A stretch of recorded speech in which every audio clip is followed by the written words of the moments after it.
جو لوگ پیچھے ہٹے تو ان کے پیچھے بھاگا نہیں جاتا، بس ان کو خوش رہنے کی دعا دیں اور اپنا رستہ تبدیل کر لیں۔ حسرتیں کچھ اور ہیں، وقت کی التجا کچھ اور۔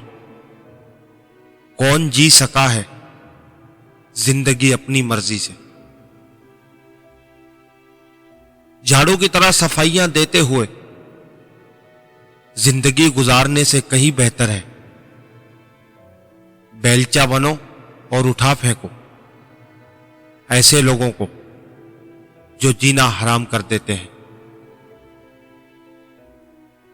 عبادت کرتے ہو لیکن لوگوں کو تکلیف بھی دیتے ہو،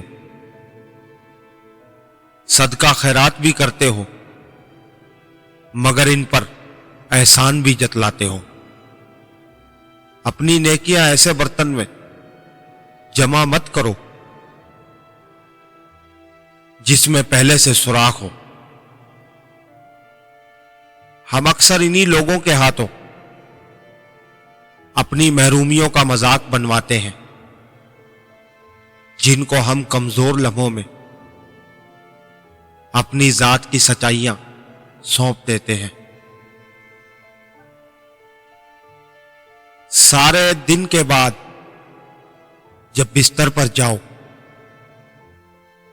تو کم از کم 2-4 منٹ اللہ سے ضرور باتیں کریں۔